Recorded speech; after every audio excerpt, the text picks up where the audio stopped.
अस्सलाम वालेकुम बच्चों, कैसे हैं आप लोग। उम्मीद है कि आप लोग बिल्कुल ठीक होंगे। जैसे कि आपको पता है कि समर वेकेशंस आपकी स्टार्ट हो चुकी हैं, गर्मियों की छुट्टियां हैं, ठीक है। Due to heat stroke wave जो है आप लोगों को छुट्टियां हुई हैं और गर्मी बहुत ज़्यादा है, तो आपने अपना भी ख्याल रखना है, घर का भी कोशिश करें ज़्यादा से ज़्यादा घर में रहें, अपनी समर वेकेशंस को भी इंजॉय करें, लेकिन साथ साथ अपनी स्टडीज़ को भी आप लोग कंटिन्यू रखें, ताकि आप जब बाद में आएँ तो आपको सब कुछ माइंड में फ़्रेश हो और फिर आप नेक्स्ट चैप्टर्स करें। फिर आपके फ़र्स्ट टर्म के एग्ज़ाम्स होंगे, तो इसके लिए जो है ना आपके ये ऑनलाइन लेक्चर्स जो हैं ये इनका सिलसिला शुरू किया गया है, ताकि आप लोग अपनी स्टडीज़ के साथ भी इन कांटेक्ट रहें, इन टच रहें। आप जब लर्निंग करें, अपने जो सिलेबस आपने कवर कर लिया हुआ है, तो आपको कोई चीज़ नहीं समझ आई या आप दोबारा उसको सुनना चाहते हैं उसके एक्सप्लेनेशन को, तो आप इसके थ्रू हेल्प ले सकते हैं। तो मैं आज आपको माशरत उलूम का जो फर्स्ट यूनिट है, आज हम उसकी रीडिंग स्टार्ट करेंगे। उसके बारे में मैं आपको डिटेल एक्सप्लेनेशन दूंगी, बुक वर्क के बारे में बताऊंगी, आपके जो नोट्स हैं उसमें जो आपके क्वेश्चन आंसर्स हैं, आपके जो तफसीली हैं, मुख्तसर हैं, ठीक है, सब कुछ आपको एक्सप्लेन किया जाएगा आपके इस लेक्चर में। तो हमारा जो फर्स्ट यूनिट है वो है शहरियत, ठीक है। आप जैसे पढ़ चुके हैं, नंबर 1 सिटीज़नशिप, आपके बाप का नाम है सिटीज़नशिप और उसका जो फर्स्ट सबक है वो है शहरियत, ठीक है। और इंसानी हकूक़, मतलब इंसानी हकूक़ और शहरियत का आपस में सारा ताल्लुक़ बताया जाएगा कि शहरी कौन होता है और उसकी क्या ज़िम्मेदारियाँ होती हैं, उसके क्या हकूक़ होते हैं, क्या फ़राइज़ होते हैं, ठीक है। ये सब कुछ जो है इंसानी हकूक़ क्या होते हैं, इनके बारे में जो है हम इस लेक्चर के अंदर पूरा जो है रीडिंग में आपको मैं एक्सप्लेन करूँगी, फिर मैं आपको बोर्ड की तरफ आके भी इसको एक्सप्लेन करूँगी। तो चलिए हम लोग अभी रीडिंग की तरफ चलते हैं जी। तो जैसे कि आपके बाब अव्वल है, मैंने आपको बताया था शहरियत, सिटीज़नशिप, और इसके यूनिट का नेम है, सबक का नाम है शहरियत और इंसानी हकूक़, ठीक है। ये हैं आपके स्टूडेंट लर्निंग आउटकम्स, ठीक है। इसमें क्या होता है कि जब आप एक चैप्टर पढ़ लेते हैं तो एक बच्चा जो है वो किन किन क्वेश्चंस को आंसर करने के काबिल हो जाता है। तो ये कौन कौन से हैं, इसमें हम इसके पॉइंट्स डिस्कस कर लेते हैं। पहले कि शहरी, आलमी शहरी और डिजिटल शहरी के तसव्वुर की तारीफ़ करें और इनमें फ़र्क कर सकें। कि आप जब पढ़ लेंगे ये सारा यूनिट तो you will be able to give the answer of कि शहरी की क्या डेफिनेशन है, आलमी शहरी की क्या है और डिजिटल शहरी की क्या है और इनमें डिफरेंस क्या है, फ़र्क क्या है। इंसानी हकूक़ की तारीफ़ कर सकेंगे। बुनियादी इंसानी हकूक़ यानी कि बेसिक या फंडामेंटल ह्यूमन राइट्स क्या हो सकते हैं, उनके बारे में आप बताएंगे। हकूक़ और ज़िम्मेदारियाँ यानी कि राइट्स एंड रिस्पॉन्सिबिलिटी में फ़र्क कर सकेंगे। तो अब हम इसकी रीडिंग स्टार्ट करते हैं। हमारी पहचान हमारा मुल्क पाकिस्तान है, हम इसके बाशिंदे हैं। वो फ़र्द जो किसी मुल्क का बाशिंदा हो जहाँ इसे मुआशरती, मुआशी, सियासी और दीगर हकूक़ हासिल हों, वो अपने तमाम फ़राइज़ अदा करने और अपने हकूक़ के तहफ़्फ़ुज़ का पाबंद हो, इस मुल्क का शहरी कहलाता है। जैसे आपने शहरी की डेफिनेशन यहाँ पे पढ़ ली है कि एक इंसान या एक फ़र्द या एक बाशिंदा जब किसी मुल्क में रहता है, ठीक है, तो वो उस मुल्क का शहरी होता है। कैसे? क्योंकि उसको वहाँ पे रहते हुए अपने तमाम जो मुआशरती हैं, यानी कि जो मुआशरे से रिलेटेड हैं, जो सोसाइटी से रिलेटेड हैं, जो मुआशी हैं, जो इकोनॉमिकली उससे रिलेटेड हैं, सियासी है, उसकी पॉलिटिक्स से रिलेटेड हैं, और दीगर हकूक़ जो है ना वो उसको रहते हुए वहाँ पे हासिल हैं और वो अपने हकूक़ के तहफ़्फ़ुज़ का पाबंद भी है। यानी कि उसको हर तरह से वहाँ पे जो है वो तहफ़्फ़ुज़ प्रोवाइड किया जा रहा है, उसको किसी किस्म का डर या खौफ नहीं है, जो उसके हकूक़ हैं वो उसको पूरी तरह हासिल हो रहे हैं, ठीक है। उसकी एक मुकम्मल कानूनी हैसियत है, तो वो उस मुल्क का शहरी कहलाएगा। फिर आमतौर पर कोई शख्स जिस मुल्क में पैदा हुआ हो उस मुल्क का शहरी होता है। तो जैसे फॉर एग्जांपल आप पाकिस्तान में पैदा हुए हैं तो आप पाकिस्तान के शहरी हैं, आपको पाकिस्तान के अंदर रहते हुए ये सारे हकूक़ आपको हासिल हैं, मुआशरती, मुआशी, सियासी, ठीक है। उसके बाद देखिए सोचें और जवाब दें, ये आपके लिए एक छोटी सी इन्फॉर्मेशन है और साथ उन्होंने इसमें भी आपको एक इन्फॉर्मेशन बॉक्स में भी बताया हुआ है कि सिटीज़नशिप का या शहरियत का जो तसव्वुर है या आइडिया है वो सबसे पहले किसने दिया था, वो कदीम यूनानियों ने पेश किया था, ठीक है। तो ये आपको क्वेश्चन में भी पूछा जा सकता है। आमतौर पर कोई शख्स जिस मुल्क में पैदा हुआ हो इस मुल्क का शहरी कहलाता है। तो इसका यही मतलब है कि फॉर एग्जांपल अगर आप पाकिस्तान में पैदा हुए हैं तो आप पाकिस्तान के शहरी हैं और पाकिस्तान में रहते हुए आपको ये मुआशरती, मुआशी, सियासी और ये सारे हकूक़ हासिल हैं, ठीक है। नेक्स्ट है सोचें और जवाब दें, थिंक एंड आंसर। आपने थोड़ा सा देखा कि आप किस मुल्क के शहरी हैं। फॉर एग्जांपल आप कहें हम पाकिस्तान के शहरी हैं, क्या आपको ये हकूक़ हासिल हैं? जवाब में जी हाँ या जी नहीं लिखें, यानी कि आपको ये जो नीचे दिए हुए हैं हकूक़, जीने का हक़ आपको हासिल है तो आप कहेंगे जी हाँ हक़ हासिल है। तालीम का हक़ हासिल है, जी हाँ। सेहत का हक़ हासिल है, जी हाँ, ठीक है। या आपने खुद से इसको सोचना है और अपने अकॉर्डिंग इसको फिल करना। फिर नेक्स्ट है कि कोई भी फ़र्द किसी एक मुल्क का शहरी होने के साथ साथ आलमी शहरी भी होता है। एक जो कोई एक शहरी है, यानी कि फॉर एग्जांपल एक पाकिस्तान में रहने वाला एक शहरी है, वो पाकिस्तानी है, उसके साथ साथ वो आलमी शहरी भी होगा। आइए जानते हैं कि आलमी शहरी कौन होता है। इसको हम कहते हैं ग्लोबल सिटीज़न। क्या बोलते हैं आलमी शहरी को? Global citizen.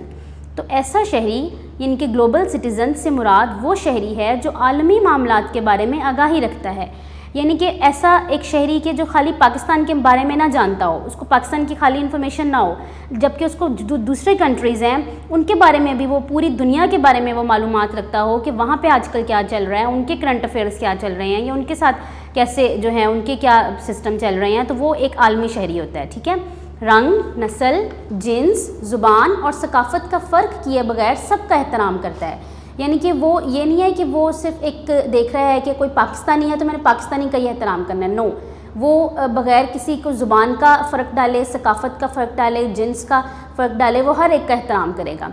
वो अपने मुल्क के साथ साथ दुनिया में रहने वाले तमाम अफराद की भलाई के लिए भी काम करता है। मसावात और अमन के फ़रोग़ के लिए जद्दोजहद करता है। जद्दोजहद कहते हैं कोशिश करना, मसावात कहते हैं बराबरी, यानी कि वो चाहता है कि बराबरी और अमन है जो हर तरफ ही रहे। बतौर आलमी शहरी वो इस बात पर यकीन रखता है कि किसी एक फ़र्द या एक कौम की खुशहाली दूसरे अफराद या कौमों की खुशहाली से ही मुमकिन है। मतलब वो इस बात पे यकीन रखता है कि किसी जो फ़र्द है ना, अगर वो खुशहाल है या कोई एक कंट्री खुशहाल है तो वो इसी तरह कि आपस में उनका एक कांटेक्ट है, वो दूसरे मुल्कों की जो खुशहाली है उसी के साथ ही मुमकिन है। अगर एक खुश होगा तो अगला जो है वो भी उसको उसी की तरह जो है वो भी खुद खुश होगा, या उसके भी वहाँ पे राइट्स उसको मिल रहे होंगे, या वो भी अपने मुल्क से पूरी तरह जो है ना वो सेटिस्फाई होगा। उसके बाद है आलमी शहरी की जिम्मेदारियाँ, रिस्पॉन्सिबिलिटीज़ ऑफ ग्लोबल सिटीज़न। अब आलमी शहरी के बारे में तो आपने पढ़ लिया कि ऐसा शहरी जो मतलब अपने मुल्क के अलावा जो दूसरी दुनिया के मालूमात के बारे में भी जानता है वो आलमी शहरी होता है। अब इसकी कुछ जिम्मेदारियाँ भी होती हैं, वो कौन सी हैं आइए वो हम देखते हैं। दुनिया को मज़ीद बेहतर और पुरअमन बनाने के लिए बतौर आलमी शहरी चंद एक जिम्मेदारियाँ ये हैं। तमाम इंसानों का एहतराम करना, मतलब जैसे कि अभी आपने ऊपर पढ़ा है कि बग़ैर सकाफ़त किए, बग़ैर रंग, बग़ैर नस्ल का फ़र्क किए हर एक का एहतराम करना। इंसानी हकूक़ का तहफ़्फ़ुज़ करना, यानी कि ह्यूमन राइट्स को सिक्योर रखना, उसका तहफ़्फ़ुज़ करना, वो सारे अच्छे तरीके से प्रोवाइड करना। दुनिया की फ़लाह व बहबूद के लिए वसाइल का मुश्तरका इस्तेमाल करना, यानी कि दुनिया में की तरक्की के लिए, उसकी फ़लाह के लिए, उसकी भलाई के लिए वसाइल का जो है ना वो बड़े अच्छे तरीके से उसका इस्तेमाल करना। सबकी मदद करना, माहौल को साफ़ रखना और कुदरती वसाइल का एहतियात से इस्तेमाल करना। जैसे कुदरती वसाइल आपको पता है कौन कौन से होते हैं, हवा, पानी, गैस, ठीक है, जो भी आपके अल्लाह ताला की तरफ से जो वसाइल होते हैं उनको हम कहते हैं ये कुदरती वसाइल हैं, नेचुरल रिसोर्सेज जो होते हैं। ठीक है। बातचीत से मसाइल का हल निकालना, अगर कोई प्रॉब्लम हो गया है तो आप उसको बातचीत करके, गुफ्तगू करके उससे प्रॉब्लम का हल आप निकाल लेते हैं। ठीक है। उसके बाद ये आपकी छोटी सी एक इन्फॉर्मेशन बॉक्स है बीच में, जिसमें आपको डॉक्टर रूथ फाउ के बारे में बताया गया है कि ये एक जर्मन मॉलज थी और इन्होंने जो एक बीमारी है जिसको हम कहते हैं लेप्रोसी, ठीक है, उसका जो है ना इन्होंने ख़ात्मा किया था और इन्होंने 57 ईयर्स जो है ना वो मुल्क में अपनी खिदमात अंजाम दी थी। उसके बाद उन्होंने जज़ाम जो है इसका ख़ात्मा किया था, इसकी वजह से इनको एक अवार्ड भी मिला था। ठीक है। तो नेक्स्ट जो है वो हम पढ़ेंगे डिजिटल साइबर शहरी। ये किसके, आप जैसे कि अब आपको नेम से जाहिर हो रहा है कि डिजिटल, ठीक है, डिजिटल का दूसरा नाम ही जो है ना वो साइबर शहरी है। तो डिजिटल से आपको इंटरनेट आपके जहन में आ रहा है, साइबर से आपके जहन में इंटरनेट आता है। ठीक है। तो ऐसा शहरी जो समाजी, सियासी और मुआशी सरगर्मियों में हिस्सा लेने के लिए इंटरनेट और दीगर टेक्नोलॉजी का मौसर इस्तेमाल करता है, ठीक है, उसको हम कहते हैं कि ये डिजिटल शहरी है। फॉर एग्ज़ाम्पल क्या हो सकता है, जिस तरह आजकल फेसबुक है, व्हाट्सएप है, इंस्टाग्राम है, ट्विटर है, इन सब का इस्तेमाल जो है कितना आम हो गया है। यानी कि अब आजकल एक छोटा सा बच्चा भी जो है ना उसको भी हम ये कह सकते हैं कि ये डिजिटल शहरी है। क्यों? क्योंकि वो इन सब चीज़ों का यूज़ कर रहा है। वो इंटरनेट में उसको व्हाट्सएप का भी पता है, उसको फेसबुक का भी पता है, उसको गूगल का पता है, ठीक है, उसको ट्विटर का पता है, उसको इंस्टा का पता है। तो ये सारी अपनी ऑनलाइन सरगर्मियों में जो है ना वो इन्वॉल्व है। तो वो बच्चा या वो शख्स जो है वो क्या कहलाएगा कि ये डिजिटल शहरी है। ठीक है। अब आपने देखें, पहले आपने पढ़ा कि खाली शहरी क्या होता है, फिर आपने पढ़ा कि आलमी शहरी क्या होता है, अब इसमें यह है कि डिजिटल शहरी क्या होता है। ये सारा कुछ जो है ना ये शहरियत से ही रिलेटेड है। ठीक है। उसके बाद क्या है कि किसी भी डिजिटल शहरी की ऑनलाइन सरगर्मियाँ ना सिर्फ उसे बल्कि दूसरों को भी मुतासिर करती हैं। तो अब ये इसका क्या मतलब है, इस लाइन का मतलब यह है कि जब आप डिजिटल सरगर्मियाँ यूज़ कर रहे हैं तो वो आजकल इतना सोशल मीडिया फास्ट है कि हमें बहुत सारी चीज़ों का ख्याल रखना पड़ता है, क्योंकि हमारी ऑनलाइन सरगर्मियाँ ना सिर्फ हमें नहीं दूसरे भी इससे कई दफ़ा इफ़ेक्ट हो सकते हैं। अब इसीलिए जो है ना वो डिजिटल शहरी की कुछ जिम्मेदारियाँ होती हैं, responsibility of digital citizens. Digital शहरी की जिम्मेदारियाँ, और इन्हें चाहिए कि वो क्या करें, मतलब क्या जिम्मेदारियाँ उनकी, क्योंकि वो तो यूज़ कर रहे हैं इन सब चीज़ों का। उसमें नंबर 1 पे क्या है कि लोगों की ज़ाती मालूमात का एहतराम व तहफ़्फ़ुज़ करें, कि अगर उसको किसी की कुछ पर्सनल इन्फॉर्मेशन उसको पता लग गई है या उसने देख लिया है किसी भी नेट के उसके टेक्नोलॉजी के थ्रू, तो वो क्या है कि उसकी ज़ाती मालूमात जो है उसका एहतराम करें और उसका तहफ़्फ़ुज़ करें। लोगों की ज़ाती मालूमात, तस्वीर या काम को डाउनलोड करने या इनके दूसरों से इश्तराक करना, यानी कि उनको किसी के साथ शेयर करने से पहले इनसे इजाज़त ले लें। मतलब ऐसा नहीं है कि अगर एक डिजिटल शहरी है और उसको बहुत इन्फॉर्मेशन है तो वो किसी की भी कोई भी इन्फॉर्मेशन डाउनलोड कर रहा है और उसको शेयर कर रहा है, नो। ठीक है, आपने जिसके साथ करनी है आप उससे पहले इजाज़त लें कि क्या मैं तुम्हारी ये चीज़ शेयर करके, डाउनलोड करके शेयर कर सकता हूँ कि नहीं कर सकता। गलत और गैर इखलाकी मालूमात फैलाने से गुरेज करें। आपको पता है सोशल मीडिया बहुत ज़्यादा फास्ट है, ठीक है, हर बच्चा तक इसका यूज़ कर रहा है, तो जितनी भी जो मतलब अनएथिकल या फिर जो गलत इन्फॉर्मेशन है ना, उसको फैलाने से जो है ना आपने अवॉइड करना है, गुरेज करना है। हर किस्म के तासुब से गुरेज करें। तासुब कहते हैं लड़ाई झगड़ा, तंग नज़री, ठीक है, इन चीज़ों से बचें और ताकि जो है ना वो मुआशरे में किसी किस्म का कोई फसाद ना आए। किसी शख्स की साख और काम को नुकसान ना पहुंचाए, मतलब किसी शख्स की काम को उसको इस तरह का कोई काम ना करे उसके साथ कि उसके जो ओवरऑल जो वो काम कर रहा है उससे उसको नुकसान पहुंचे या वो नुकसान में चला जाए। ठीक है, इंसानी हकूक़ का एहतराम करें। उसके बाद आपका जो नेक्स्ट टॉपिक हम पढ़ेंगे वो है इंसानी हकूक़, ह्यूमन राइट्स। अल्लाह ताला ने तमाम इंसान बराबर पैदा किए हैं। चूँकि तमाम इंसान हज़रत आदम अलैहिस्सलाम और हज़रत हवा अलैहिस्सलाम की औलाद हैं, इसलिए ज़ात पात की बुनियाद पर कोई आला या अदना नहीं। ठीक है, हम किसकी औलाद हैं? हम हज़रत आदम और हज़रत हवा की औलाद हैं। इसीलिए ये नहीं है कि कोई ज़ात में ऊंचा है या नीचा है या आला है या अदना है, सब जो हैं वो बराबर हैं। हर इंसान को बुनियादी हकूक़ हासिल हैं, ये सब के लिए ही बराबर हैं। अब बुनियादी हकूक़ ऐसे होते हैं कि वो सब के लिए बराबर होते हैं। ऐसा नहीं है कि वो किसी एक को, या कोई अमीर है तो वो उसको ज़्यादा मिल रहे हैं, गरीब है तो वो उसको कम मिल रहे हैं, ऐसा नहीं होगा, वो सबके लिए एक जैसे होंगे। जैसे ज़िंदगी का हक़। अब बुनियादी हकूक़ कौन कौन से होते हैं जिनको हम फंडामेंटल राइट्स कहते हैं या बेसिक ह्यूमन राइट्स कहते हैं, वो कौन कौन से होते हैं? उनमें ज़िंदगी का हक़, ज़ाहिर है ज़िंदगी गुजारने का हक़ सबको ही है। खुराक का हक़, ठीक है, खाना खाने का, खुराक का हक़, हर बंदे का हक़ है कि वो खाना खाए, वो रोटी खाए। आज़ादी का हक़, और वो अपनी मर्ज़ी से ज़िंदगी को गुजारें और आज़ाद ज़िंदगी गुजारें। ये हकूक़ अक़वाम मुत्तहिदा यूनाइटेड नेशंस के मंशूर में भी दर्ज हैं। यानी कि जो अब यहाँ देखें आपके लिए एक इन्फॉर्मेशन उन्होंने दी हुई है कि 1945 में आलमी तंजीम अक़वाम मुत्तहिदा की बुनियाद रखी गई थी। ठीक है, और उसके अंदर जो है ना वो उस चार्टर के अंदर पूरे उन्होंने, उस मंशूर के अंदर उन्होंने इंसानी हकूक़ को सबसे पहले जो है ना वो इंट्रोड्यूस करवाया था, जिसमें क्या था? अमन, तरक्की और इंसानी हकूक़ का तहफ़्फ़ुज़। अब वो जो 3 बेसिक्स थे वो कौन कौन से थे? आज़ादी का हक़, खुराक का हक़, ज़िंदगी जीने का हक़। ठीक है, इंसानी हकूक़ वो मयार हैं जो तमाम इंसानों के वक़ार का तहफ़्फ़ुज़ करते हैं। इनके तहत तमाम इंसान यकसां बुनियादी ज़रूरियात और सहूलियात के हक़दार हैं। यकसां का मतलब होता है एक बराबर। ठीक है, इंसान ख्वाह किसी भी मज़हब का पैरोकार हो या वो किसी भी रंग और नस्ल से ताल्लुक़ रखता हो, हर हुकूमत का अव्वलीन फ़र्ज़ है कि इन हुकूमत की फ़राहमी और तहफ़्फ़ुज़ को यकीनी बनाए। यानी कि इंसान जिस मुल्क में भी रह रहा है, चाहे वो फॉर एग्ज़ाम्पल एक आप कह लें कि पाकिस्तानी है लेकिन वो अमेरिका में रह रहा है, ठीक है, उसको सिटीज़नशिप वहाँ की हासिल है, तो उसकी हुकूमत, वहाँ की जो हुकूमत है, इंसान ख्वाह किसी भी मज़हब का पैरोकार हो या किसी भी रंग और नस्ल से ताल्लुक़ रखता हो, हर हुकूमत का अव्वलीन फ़र्ज़ है कि इन हकूक़ की फ़राहमी और तहफ़्फ़ुज़ को यकीनी बनाए।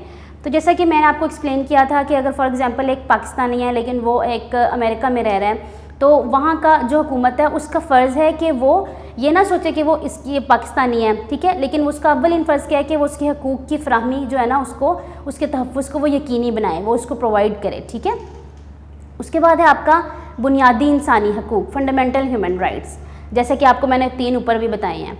अब चंद एक इंसानी हकूक़ बुनियादी कौन कौन से हैं? नंबर 1, हर शख्स को आज़ादाना ज़िंदगी गुजारने का हक़ है। ठीक है, यानी कि हर शख्स को ये पूरा हक़ हासिल है, उसका राइट है कि वो आज़ाद ज़िंदगी गुजारे। ठीक है, आज़ादाना ज़िंदगी गुजारे।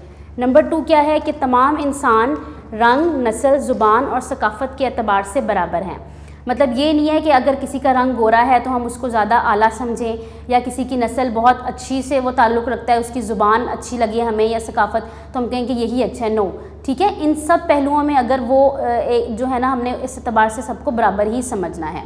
हर शख्स को मजहबी आज़ादी भी हासिल है, मतलब जो जिसका जौन सा वाला जहाँ से वो ताल्लुक़ रखता है उसको उस मज़हब के अकॉर्डिंग उसको आज़ादी हासिल है कि वो अपनी मर्ज़ी से जो है वो रह सके। हर फ़र्द को तालीम का हक़ हासिल है।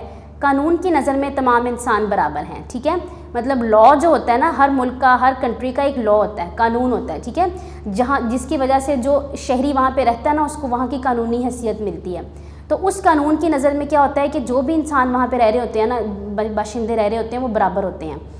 मुल्क की जोग्राफियाई हदूद के अंदर हर किसी को आज़ादाना नक्ल व हरकत का हक़ हासिल है।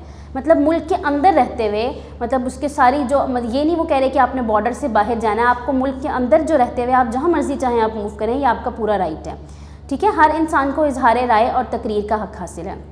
इजहार राय मतलब अपनी जैसा वो सोच रहा है या जैसे उसकी राय है वो उसका इजहार करे, वो बताए कि मैं इसको इस तरीके से सॉल्व करना चाहता हूँ या मैं इसको इस तरीके से देखना चाहता हूँ। फॉर एग्जांपल आप वोट की कर लें कि वोट जो है जब हम देते हैं तो हर इंसान अपनी मर्ज़ी से अपनी राय का इजहार उसमें कर रहा होता है ना, अपने जिसको वो चाह रहा होता है उस मेंबर को वोट दे रहा होता है। ये तो नहीं है कि उस पर कोई प्रेशर होता है, ठीक है। तो इसलिए ये सारे हकूक़ जो होते हैं ना, ये एक मुल्क में रहते हुए एक शहरी को हासिल होते हैं, ठीक है। उसके बाद क्या है, करते हैं कुछ नया, लेट्स डू समथिंग न्यू। अपने साथियों के साथ मिलकर एक अवामी मकाम जैसे कि बैंक, हॉस्पिटल या पार्क का दौरा करें। मुशाहिदा करें कि इन मकामात पर मौजूद अशिया जैसे कि कुर्सी, पौधे, बल्ब, पंखे वगैरह किस हालत में मौजूद हैं। साथियों से तबादला ख्याल करें कि इन असासों की अच्छी हालत में रखने के लिए कौन कौन से इक़दाम किए जा सकते हैं।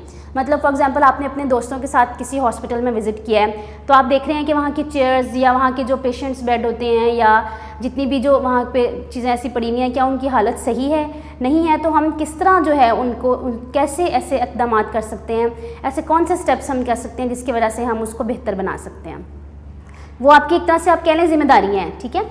नेक्स्ट क्या है, शहरियों की जिम्मेदारियाँ, रिस्पॉन्सिबिलिटीज़ ऑफ सिटीज़न, ठीक है। This is your last topic of this chapter, क्योंकि अभी हमने जितनी भी शहरियों की किस्में थी हमने उनके बारे में पढ़ा। पहले हमने शहरी देखा कि होता क्या है, फिर हमने शहरियत की डेफिनेशन देखी कि क्या होता है, फिर हमने देखा कि आलमी शहरी क्या होता है, फिर हमने देखा कि डिजिटल शहरी क्या होता है, ठीक है। इस तरह फिर हमने इंसानी हकूक़ के बारे में पढ़ा। अब एंड पे हमने पढ़ना है कि जो शहरी होते हैं उनकी ज़िम्मेदारी क्या होती है। जब वो किसी मुल्क में रह रहे हैं तो ज़ाहिर है सब कुछ उनके हकूक़ तो नहीं है ना कि हम उनको खुराक भी दें, लिबास भी दें, वो तो होने मिलने हैं उनको, लेकिन इसके साथ साथ उनकी कुछ ज़िम्मेदारियाँ भी होती हैं। हकूक़ के साथ साथ शहरियों की कुछ ज़िम्मेदारियाँ भी हैं। किसी काम को दुरुस्त तरीके से अंजाम देने या मुकम्मल करने को ज़िम्मेदारी या फ़र्ज़ कहते हैं, ठीक है। चंद अहम ज़िम्मेदारियाँ, अपने मुल्क का वफ़ादार हो, यानी कि हम अपने मुल्क के साथ बहुत ज़्यादा मुखलिस हों, बहुत ज़्यादा वफ़ादार हों। कवानीन की पाबंदी और एहतराम करें, जो हमारे मुल्क ने लॉज़ प्रिपेयर किए हुए हैं, हर चीज़ को लेके हम उसके एहतराम भी करें और उसकी पाबंदी भी करें। दूसरों के हकूक़, अक़ीदे और राय का एहतराम करें, ठीक है। मतलब जो हम दूसरों का हक़ है जो उनको वो दें, जो अक़ीदा है, फॉर एग्ज़ाम्पल अगर कि कोई किसी पाकिस्तानी है लेकिन उसका अक़ीदा कोई और है या वो क्रिश्चियन है, ठीक है, तो हम उसके अक़ीदे का भी एहतराम करें, उसकी राय को भी सुनें, ठीक है। ईमानदारी और पाबंदी से टैक्स की अदायगी करें। अवामी मकामात मसलन पार्कों, बस अड्डों, रेलवे स्टेशनों, हवाई अड्डों, सड़कों वगैरह की सफाई का ख्याल रखें और वसाइल मसलन पानी, बिजली और गैस को एहतियात से इस्तेमाल करें। यह आपकी ज़िम्मेदारी है, जो हुकूमत ने आपको प्रोवाइड किया है, बिजली है या गैस है या पानी है, तो आपने उसको ज़ाया नहीं करना, ठीक है। बिजली के टाइमिंग्स होते हैं, ज़्यादा आप कोशिश करें कि उसमें आप बिजली का कंज्यूम करें, उसको उस टाइमिंग्स पर ज़्यादा इस्तेमाल करें, वरना आप उसको ज़्यादा, अगर कोई एक्स्ट्रा पंखा चल रहा है, एक्स्ट्रा लाइट ऑन है, तो आप उसको बंद कर दें। पानी का ज़िया ना करें, ठीक है। ये सारी जो है ना ये हमारी ज़िम्मेदारियाँ हैं। लास्ट में है कि मैंने क्या सीखा, आपने आई हैव लर्नड, यानी कि आपने पढ़ लिया, पूरा चैप्टर आपने पढ़ लिया, ठीक है। एसएनसी के अकॉर्डिंग जो आपके आउटकम्स थे, जो मैंने आपको स्टार्ट में बताया कि जब आप ये पूरा चैप्टर पढ़ लेंगे तो आप इस चैप्टर को इस तरीके से आंसर करने के काबिल हो जाएंगे। अब आपने इसमें क्या सीखा है कि हर मुल्की, आलमी और डिजिटल शहरी दूसरों के हकूक़ के तहफ़्फ़ुज़ का ज़िम्मेदार होता है। इंसानी हकूक़ वो मयार हैं जिनके तहत तमाम इंसान यकसां बुनियादी ज़रूरियात और सहूलियात के हकदार हैं। हकूक़ के साथ साथ हर शहरी की कुछ ज़िम्मेदारियाँ भी होती हैं और किसी काम को दुरुस्त तरीके से या अंजाम देना या मुकम्मल करने को ज़िम्मेदारी या फ़र्ज़ कहते हैं, ठीक है। नेक्स्ट अब हम देखें, हम इसकी एक्सरसाइज की तरफ आ जाते हैं जिसमें आपके शॉर्ट क्वेश्चंस हैं, वो मैं आपको एक्सप्लेन करूँगी नोट्स में से। लॉन्ग क्वेश्चंस हैं, ठीक है। लॉन्ग क्वेश्चन में एक आपका क्रिएटिव क्वेश्चन है, जैसे कि अपने घर में आपको क्या हकूक़ हासिल हैं और घर में आपकी क्या जिम्मेदारियां या फ़राइज़ हैं, तो लिखें। तो आप ये खुद सोच के आप इसको एक तख्लीकी लिखाई के तौर पे आप इसको कर सकते हैं। जैसे फॉर एग्जांपल अपने घर में आप रहते हैं तो आपको क्या हकूक़ हासिल होते हैं, आपको खाना आपका हक़ है, लिबास आपका हक़ है, तहफ़्फ़ुज़ आपका हक़ है, ये सारे हकूक़ हैं जो आपको आपके घर में रहते हुए हासिल होते हैं। इसी तरह आपकी ज़िम्मेदारियाँ भी तो कुछ हैं। ज़िम्मेदारियों में क्या है कि आप अपने पेरेंट्स का कहना मानें, आप अपने घर की बिजली का, पानी का, हर चीज़ का ख्याल रखें, ठीक है। ये आपकी सारी जो हैं ये ज़िम्मेदारियाँ आ जाती हैं। नेक्स्ट आपका जो क्वेश्चन है वो मैं आपको एक्सप्लेन करूँगी। आपका लॉन्ग क्वेश्चन है कि डिजिटल या साइबर शहरी कौन होता है और इसकी क्या ज़िम्मेदारियाँ हैं। आगे देखें कि 2 आलमी शहरियों के बारे में मालूमात दी हुई जगह पे लिखें और तस्वीर भी लगाएं, या आप इसको एक खुद से इसको क्रिएटिव क्वेश्चन बना के कर सकते हैं। आपको मैं मिसाल के तौर पे समझा सकती हूँ कि 2 आलमी शहरी फॉर एग्जांपल कायद आज़म है, ठीक है, एक शहरी, मुल्क का नाम उनका पाकिस्तान है, खिदमात क्या है कि पाकिस्तान बनने में उन्होंने अहम किरदार अदा किया और पाकिस्तान के लिए उन्होंने बहुत सारी एफ़र्ट की, ठीक है। साथ आप उनकी पिक्चर यहाँ पर लगा सकते हैं, या आपके लिए एक छोटी सी एक सरगर्मी भी हो जाएगी इसके अंदर। नेक्स्ट आप लिख सकते हैं, जैसे कि आपने पीछे एक इन्फॉर्मेशन बॉक्स में पढ़ा है डॉक्टर रूथ फाओ, उनके बारे में कि ये एक जर्मन मॉलेज थी, ठीक है, और इनका मुल्क क्या था, जर्मनी था। इन्होंने क्या किया था, जज़ाम का ख़ात्मा किया था, ठीक है। 57 ईयर्स तक इन्होंने खिदमात अंजाम दी थी और फिर उन्होंने इस मर्ज़ का ख़ात्मा किया था।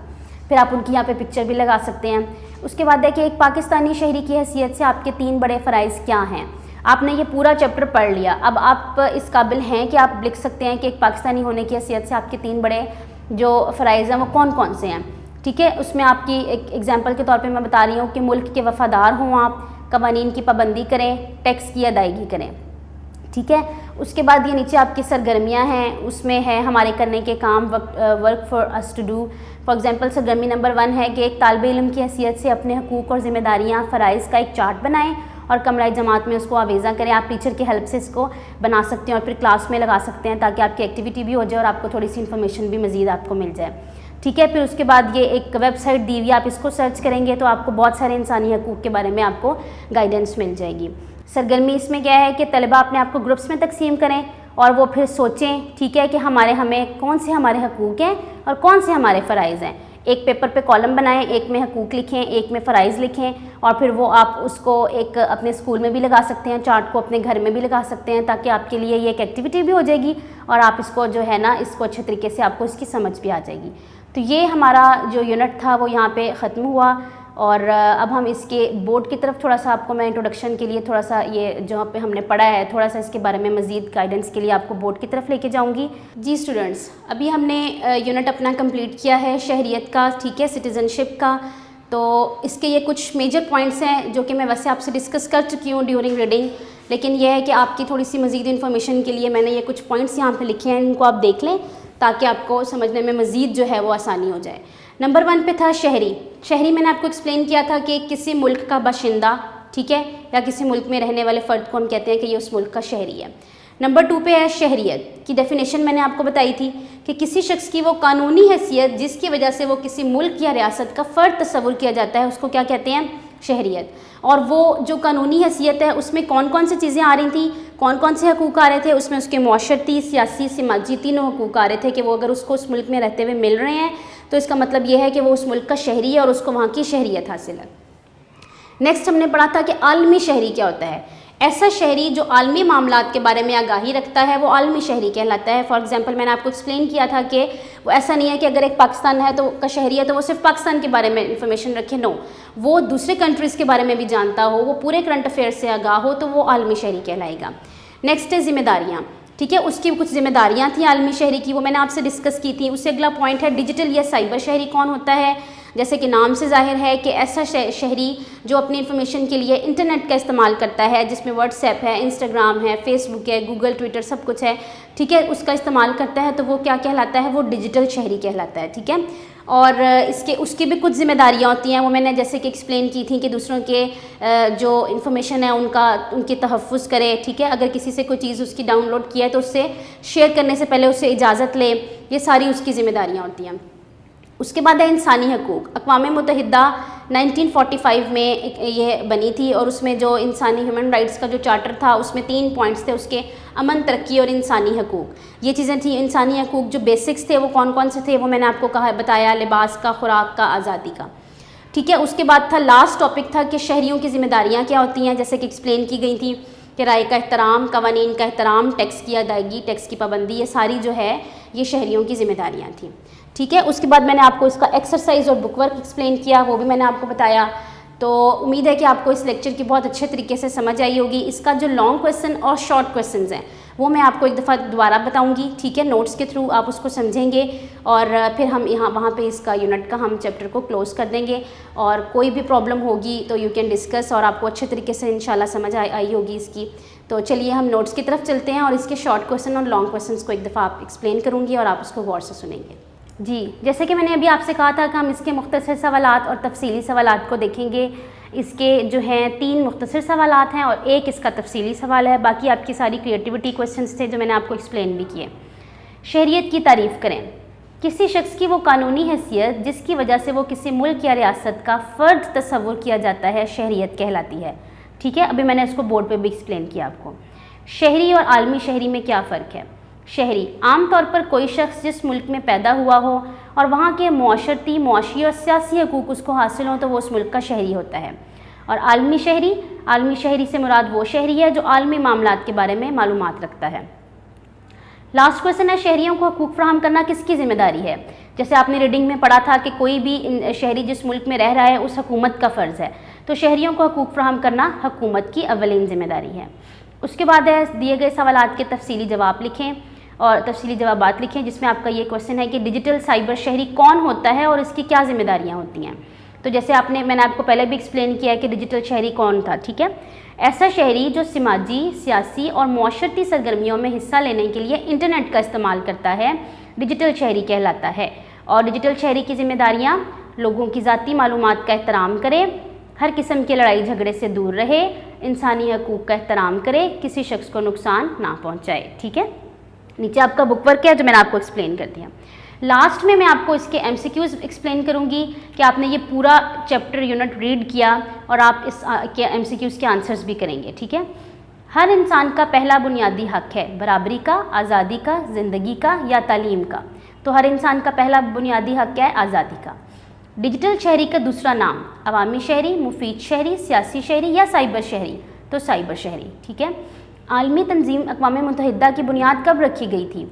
1945 में, 1946 में, 1948 में, 1938 में।